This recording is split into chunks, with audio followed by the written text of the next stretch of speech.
For a great cup of joe, there's one thing you should know. Your morning brew can also be playful. Buff Boy Brewing guys make the temperature rise, and you surely feel naughty when you swallow our coffee. If you want some real heat, give your mouth a fine treat. You will want some more, rest assured. Buff Boy Brewing, you can't get enough of. It's time for The Scribble, your weekly fix of celebrity chats, bizarre stories in the news, and basic random chatter with best-selling author and syndicated radio host Jeremy Bradley. Make sure your seat is in the upright and locked position and your barf bag is securely in place. Here's Jeremy Bradley. Thank you very much, Larson. Jeremy Bradley here. This is The Scribble. Thanks for tuning in at thescribbleshow.com and on your favorite podcast app. How's it going today? We have a very Winnipeg-centric show for you today, all right? Here is why. First off, I'm in my hometown of Winnipeg, Manitoba, Canada, and there's been a lot happening, all right? So I'm going to tell you some stories here. First off, the Green Bay Packers and the Raiders, the NFL teams, Packers and the Raiders, played in Winnipeg on Thursday, yesterday, depending on when you're listening to this. For us, it's Friday. For you, it would likely have been yesterday if you're listening to this on Friday. Anyway, so they played in my hometown. All right. Well, the Packers sent my dogs some really cute costumes, some pet gear, team gear. I'll tell you about that. Also, we went to go visit my grandma, who's in a home, and leave it up to my dogs to, well, cause a scene. I will tell you about that as well. And we've got a celebrity friend who will be joining us. Again, fellow Winnipegger, Bif Naked, who has been rocking out in the music biz for, I don't venture to say 20, 30 years or so. Well, we're going to check in with Bif. She's in Toronto, but we're going to chat with her on the phone. And so I guess it's sort of a mini salute to Winnipeg. Now, I know we did that back when this podcast first started, didn't we? And we've come a long way. We're now 230 some episodes in, but a shout out to my hometown since I'm in town with my dogs, checking out the sports, and we're going to check in with a legendary music artist. So we're going to kick things off right here on The Scribble right after this. Who are the Kardashians feuding with now? What did that little thug Justin Bieber do this time? Who's getting hitched? And who's headed for Splitsville? Hear the latest celebrity news and gossip every day on Entertainment Wrap-Up. The good, the bad, the ugly, but mostly the ridiculously hilarious. It's all recapped in this daily segment at entertainmentwrapup.com. Have a laugh at the expense of the rich and famous when they take themselves way too seriously. It's 3 minutes of time-wasting fun at entertainmentwrapup.com. Check out Entertainment Wrap-Up at entertainmentwrapup.com. Brought to you by Speak Free Books. JB here, back on The Scribble. If you've listened to this show for any length of time, or our syndicated radio shows, you know that really I'm an entertainment reporter. I talk about celebrities every day during our entertainment wrap-up. We interview them on the show. Like I said, we got one coming up in a few minutes. So I'm always interested to check in with a sports team. And earlier this year, in my hometown of Winnipeg, there was a new soccer team that launched called Valor. Right? I think that's the name of it. And so I went to the first game, and really, I honestly didn't watch any of it, but I went to go and sort of just experience the environment, the ambiance, the vibe, the crowd, check out the fun. Because there's cheering and chanting and, people weren't really doing the wave. There wasn't a big enough crowd for that. But certainly there was an excitement in Winnipeg because of this new sports team. So I was happy to go and check it out. And then last summer, actually it was, I guess, September, when the Winnipeg Goldeyes baseball team had, again, hooked up my dogs with some cool, t-shirts and swag, and I was invited to the game, the last game of the season, and, we went and checked it out. Again, I don't understand a thing about baseball. And quite honestly, I don't really think that I watched the game. Again, it was more just sort of mingling around with the people. I went up into the press box. I met all the, the crew there that does the announcing of the game and the live stream that they do. And I met the owner. Well, the owner of the team, coincidentally, was actually a former mayor of Winnipeg. And so I had met him many years ago, but, we did a picture together. And so, yeah, I have no problem going and checking out a sporting event. I wouldn't pay the $200 that it is for the NFL tickets the other day in Winnipeg. So when the Raiders and the Packers were in Winnipeg, it made headlines because, holy crap, there's an NFL team playing in Canada. Now, it's been done before, not very often, and so the vibe around the city was, hey, this is pretty cool. Like, this is probably never going to happen again, that you're going to get an NFL team, an NFL game in Winnipeg. So people were very excited to check it out. Now, here's the deal. Winnipeg is known as being a very cheap city. I know because I wrote the book on it. Literally. The book is called The Official Guide to Being a Winnipeg Cheapskate. It's a bestseller. It was in the Winnipeg Free Press as a regular column in the business section. I know that. That's why I wrote the book. And so when people were saying, and I didn't believe this, but people were saying tickets were upwards of $200, $300 just for... not exhibition, what do they call it? Sorry, this is where I got to make sure I've got the terminology correct. Preseason game? Exhibition game? Whatever you want to call it. Anyway, not an important game from what I was told. People are looking at that going, I'm sorry, $300? Like, that's like 2 tickets to a playoff game in Winnipeg for football. So it was interesting to look at the Ticketmaster website and see, even the day before, how many tickets were still available. Like, we're talking... I mean, I didn't count, but we're talking probably, I would guess, or what's the word, guesstimate? I would estimate or guesstimate. I would guess that probably about half of the seats were still available. Or, well, you know, maybe 40% were still available, right? When you look at all those little blue dots, if you've ever looked at the Ticketmaster website, you know kind of how it is laid out. So I wasn't expecting it to be a very full house, but when the Packers had sent a whole bunch of really cool gear for my dogs to wear, I was like, okay, I have a new favorite team now. Even though I can't name any... Sorry, I do know there's the Rodgers guy, Aaron Rodgers, but that's just because he made headlines like a couple days before. Anyway, so we've got these pictures that I was tweeting out. This is the point of the story. We got some pictures on my Twitter, so at Jeremy D. Bradley, from during the game, and then before, we did a little dress up with the dogs. I wanted to take it one step further and say, let's get the dogs in the dressing room. I want to do some team pictures with them. I was pushing it a little bit. And I would have, but the problem is, there was a problem. I wouldn't want my dogs to be out in the public around with all those people for 3-4 hours, and then I also wouldn't want to have to take care of them, because that means I can't go and, just enjoy the game or walk around. I'm going to have to sit with them, and it's going to just annoy the piss out of me, so that's also partially why.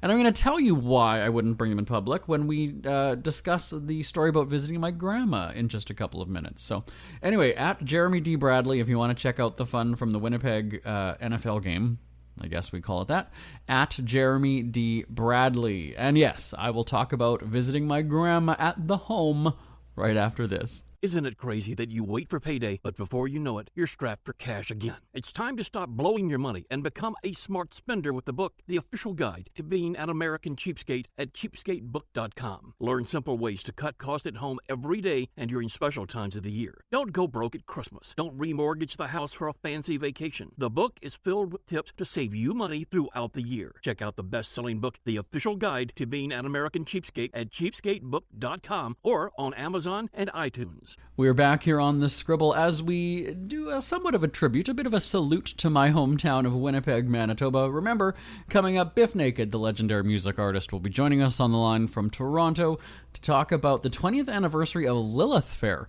If you remember that music festival, you might not realize that it was sort of Canadian-born with Sarah McLachlan and friends, of course, lots and lots and lots of friends. The real sort of first girl power music festival. We're going to talk with Bif Naked, who was part of that, coming up in just a little bit.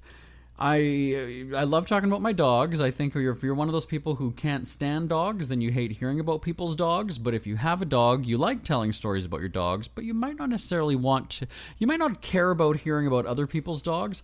And if somebody is telling you a story, chances are you're sitting there the entire time thinking about how you're going to upstage that story, or how you're going to, show that your dog was smarter or more funnier or something like that. So anyway, the other weekend, my aunt, or aunt, depending on where you're from, my auntie had texted a bunch of us in the family and said, you know what, I can't go visit her today.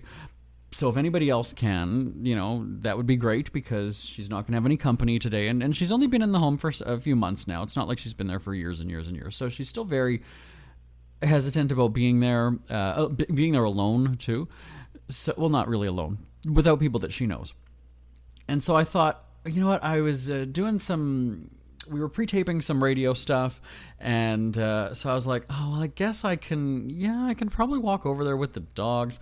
The home that she's in is probably about a 25 minute walk or so. And we've gone there before. We've gone outside there. We haven't gone actually inside. If you've got dogs, you can actually go into the home. Like, she's not in a hospital, but you can go right in, like right into her wing or wherever they are, and go right into her room. Keeping in mind that I have two fairly rambunctious dogs. Again, if you looked at the pictures on Twitter, you saw that they're not small dogs by any means. And they're very excited, especially when they go somewhere new. And so that's always a toss-up, is, how are they going to behave? How are things going to play out? But I thought, I'd already had a couple drinks in me, so who gives a shit? Let's see this play out. Then come to realize, though, that it was about 3:30 or so, and they were about to have dinner within, a half hour. I'm not making a joke. They were really going to eat that early. And I was warned by my uncle while I was going there that you're going to be like a magnet. People are going to flock. So you know how when you throw bread to seagulls or something, and there's sort of this all of a sudden swarm of them? You know that scene in Home Alone when the woman has the pigeons or whatever it is? He's like, they're going to mob you. They're going to swarm you. All of the, 80, 90-year-old women, as fast as they can move, will come over and try to see the dogs. So I was like, this could be like human bowling, because they're going to be on leashes. I'm not going to take the dogs off the leashes. They're not vicious. I just worry that they might, jump up because they're excited, right? As soon as we get there, I was just like, I just need the code, to get into that area, because she's in the dementia ward, and so they have it locked, and you need to enter the passcode to get access to that area. And so I go to the front desk, and all of a sudden one dog is just paws right up on the counter, and I thought, oh my God, here we go. So, we go down the hall, we go into her area, and open the door, and as soon as they hear the click, click, click, and the jingle of the collar, the chain, everybody's already perked up, oh. And then I started hearing it. Puppies, dogs, doggy. And I thought, oh, here we go. And then, of course, because these people are coming towards us, the dogs are excited, and they did find my grandma, which, they've seen her and met her, many times, so she's not a stranger to them. And they were more into visiting her while these other people were trying to get the dog's attention, right? So it's a little bit awkward because they're trying to give her kisses, and then you've got all these strangers sort of coming over. And then it was just awkward because I said, well, you know what, let's just go in your room. We're causing a bit of a scene, and some of these people are using, walkers or whatever it is. The last thing I need is, a dog to get wrapped around somebody's leg or whatever, take them out. So then we go into her room, and, we're sitting there, and of course the dogs are one's jumping on the bed, and I'm like, oh my God, you guys. And these people are they're basically coming to the door. We closed the door to basically, lock us all in. And there's the door opens, somebody just comes in, and I was like, don't they knock here? They just sort of throw open your door. It's the door's closed for a reason, please knock. And then it was time for their dinner, and so that was sort of my out. That was my way out, because they did say, you really shouldn't have the dogs in here when they're eating. And I was like, you know what? That is just fine. But there's this one woman, and I'm sure she's sweet. I don't really know her story. I don't know much about her. She doesn't speak English. I'm not sure which language she's speaking. I think somebody had said to me that it's Russian, because it's a predominantly Ukrainian home that she's in, and so I believe it's Russian, but I can't say for certain. Anyway, so she carries a doll, and she basically walks around the ward, and she has talked to me several times when I've gone there, but again, I don't understand, and I smile, right? I'm not rude to her, but apparently my grandma doesn't like her, and she's one of the women who just kind of comes into my grandma's room and just and my mom had told me one time, I think it might come to blows one time with them. Now again, these are 90-year-old women, right? So it's not, it's not as vicious, right? It's not as aggressive. But I know that even my grandma has said, she's kind of mumbled that woman is such a pest. Anyway, so just as I was leaving, I was telling the nurses or the staff there, I said, oh, well, thanks, sorry to sort of cause this commotion. And the woman with the doll came over, and she grabbed my arm, and she said something. Well, my dogs, who again are very mild-mannered and,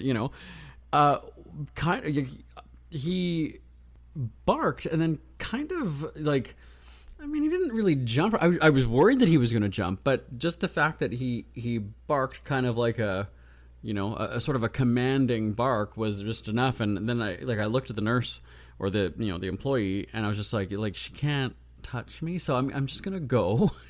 And the woman sort of came around the corner to take the doll woman away, and I was like, oh no, I felt bad. But yeah, I don't think that my dogs would attack anybody, but certainly you just don't want just don't want them to get knocked down. These are people who a strong wind can knock them over, and so just what I need is a dog's leash to get wrapped around, or them to leap at this woman and take her out. So anyway, all right, we're gonna go into a break. When we come back, Bif Naked, legendary music artist from my hometown of Winnipeg, will be joining us right here on the Scribble. Ever had something to get off your chest but never had the balls to say it? That's a load of crap. Speak Free with JB.com is exactly what you've been waiting for. Your chance to tell it like it is and not care what anybody else thinks. Have your say on issues of the day. Join newspaper and radio columnist Jeremy Bradley as he tells it like it is. Hundreds of thousands of people have stopped by, including some well-known celebrities who have had a chat with JB and speak candidly about what's really going on in the world. You can join them too. Have a rant or a rave. Be brave and head on over to www.speakfreewithjb.com now. It's never too early to start thinking about your next holiday. Have you checked out Mexico recently? From tequila tasting, swimming with horses, to ziplining through the jungle and watching whales and dolphins in their natural habitat, Puerto Vallarta has it all. Visit mexico.jbonair.com to see all the fun PV has to offer. That's at mexico.jbonair.com for hundreds of photos, interviews, and videos from around the tourist hotspot. Check out mexico.jbonair.com for all the fun. That's mexico.jbonair.com. Fellow Winnipegger, but someone who's, much more legendary than I, Bif Naked is joining us on the line to talk about the 20th anniversary of Lilith Fair. Hi, Bif. Hi, I can't believe it's been 20 years. They say time flies when you're having fun, but yeah, I was 17 years old when the festival happened, but it seems like yesterday.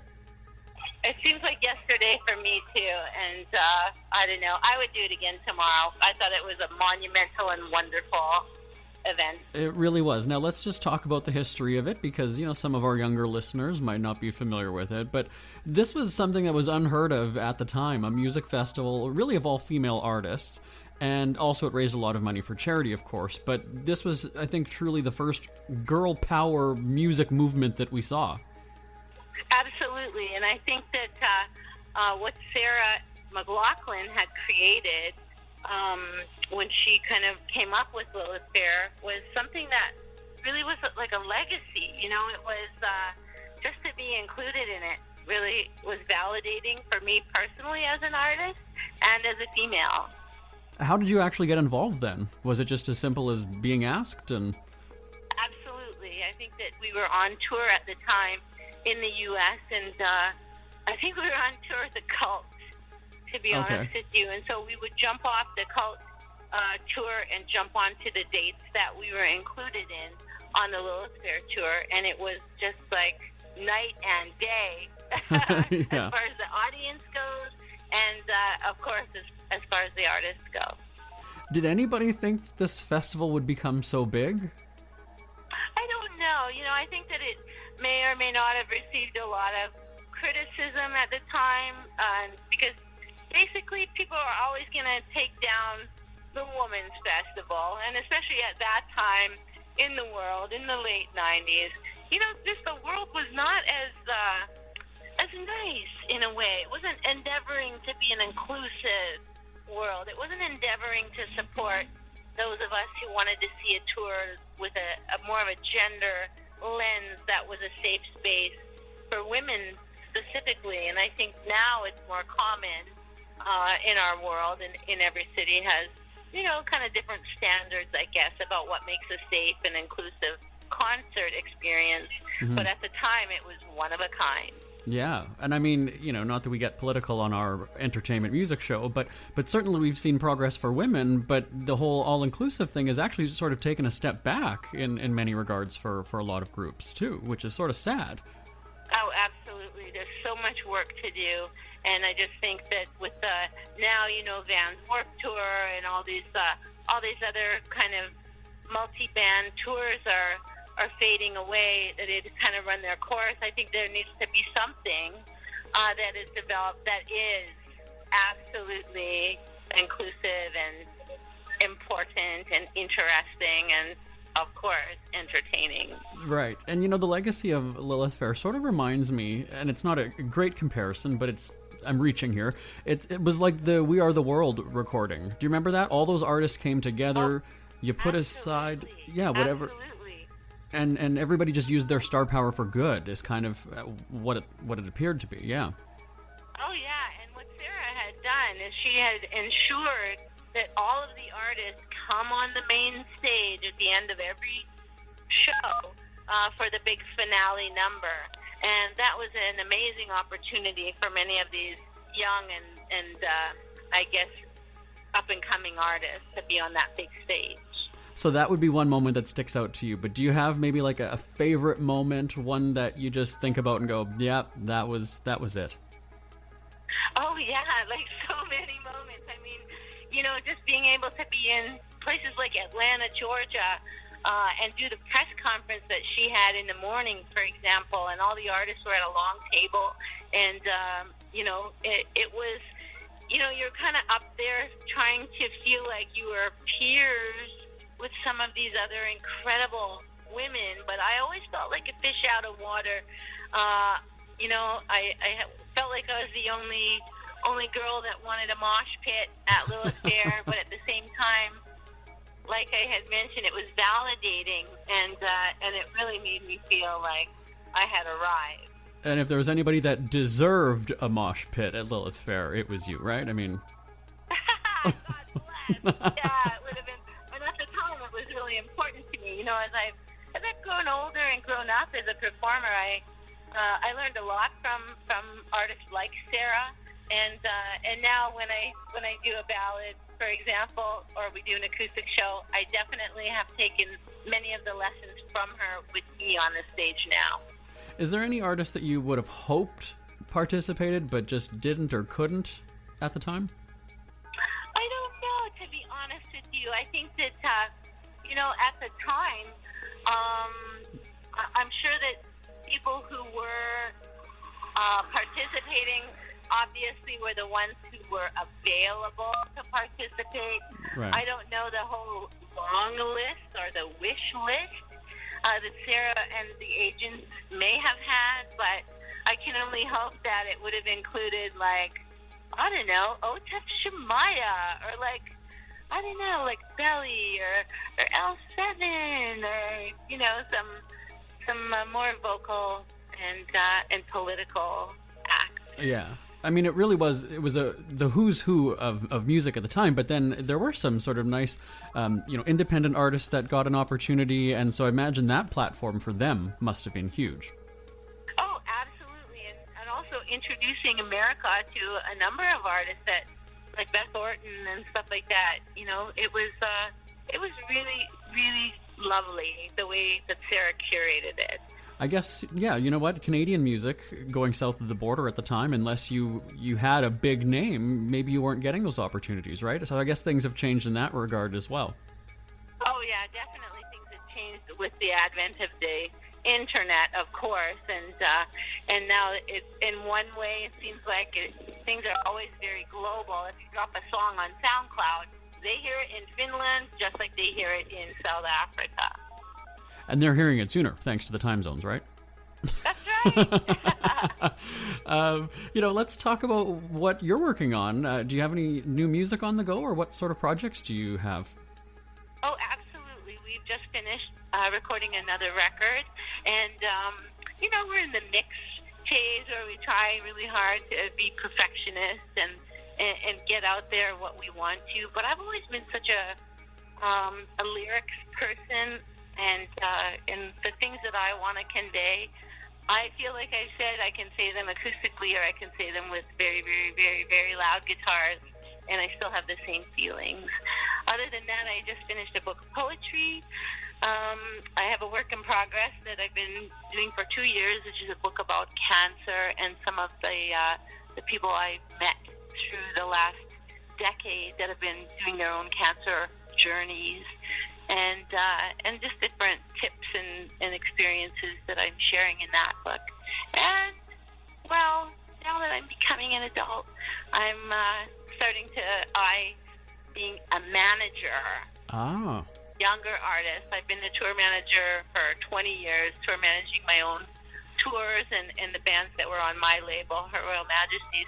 And now I'm dipping my toe into the management arena. So that's ever evolving, and it's kind of exciting. I'm tired just hearing about it. Wow. Well, as you know, it's just like, it's a hustle, and it's fun. And once you kind of get into the entertainment industry, whether you're a photographer or an artist or a recording artist, it's like being a criminal. You never get it out of your system. Yeah, I mean, you've gone through so much in life, as you mentioned, like with breast cancer, and then even just other health troubles, right? Heart surgery and kidney. How do you find the energy to keep going, or the drive to keep going? Because it's all funny. Honestly, I think that by the time all of us are in our 40s, most of us have been through a lot. And I know for sure there's a lot of people who've been through way worse things than I have. Right. So I kind of knock on wood every day, and I don't know. I hope that I stay healthy the rest of my life, and then everyone else does too. But I'll die trying to. Absolutely. Oh, and you forgot one thing, that you're a huge animal lover. Come on. Oh, I love animals so much. Half the time they're nicer than people.